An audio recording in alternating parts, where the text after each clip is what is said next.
क्या बेच रहे हैं ये? अभी इसका बीच अफगानिस्तान जा रहा हूँ वैसा। अफगानिस्तान अपने मुल्क जा रहे हैं? जी जी। कितने साल पहले आए थे पाकिस्तान में? तकरीबन मुझे होता है 30 साल। 30 साल हो गए थे। जी। तो यहाँ पर क्या क्या सामान बेच के जा रहे हैं घर के? इसका बीच जा रहा हूँ। रेट वगैरह लगा नहीं लगा? हाँ, रेट लगा नहीं लगा? कितने का लगा। बेच रहे हैं? 25,000 का। लिए कितने के थे? हाँ, लिए थे कितने का? 20। 20 का? 25,000 का बेच रहे हैं? हाँ। क्या बात है। जहाँ भी रहे तो पाकिस्तानी शहरी को लूट कर जाएंगे। अब पाकिस्तान को सही का हम लोग अभी जा रहे हैं। अभी मुसलमान ममलकत के हम लोग उधर गरीबी मेरा काम हो जाता है, मेरा रोजगार चलता है। अभी कोई सही अभी कुछ छोड़ के जाऊंगा क्या अब करूँ। आप मुझे बताइएगा, जब खबर मिली कि अफगानी शहरियों को अपने मुल्क भेजा जा रहा है तो क्या कहेंगे इस हवाले से? इसके सवाल हम लोग अफगानिस्तान जा रहे हैं।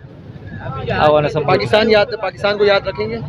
मेरा पाकिस्तान का अभी 30-40 साल होगा, मेरा मुल्क यही है, क्या कर लूँगे। जाना है? हाँ। बच्चे वगैरह कितने हैं आपके? मेरा शुक्र अल्हम्दुलिल्लाह 2 बेटा 2 लड़की है। ठीक है, सबको लेकर जाएंगे साथ? हाँ, साथ को आ जाऊँगा साथ के।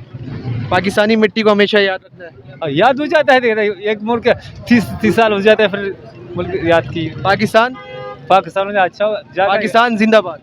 पाकिस्तान जिंदाबाद। आपने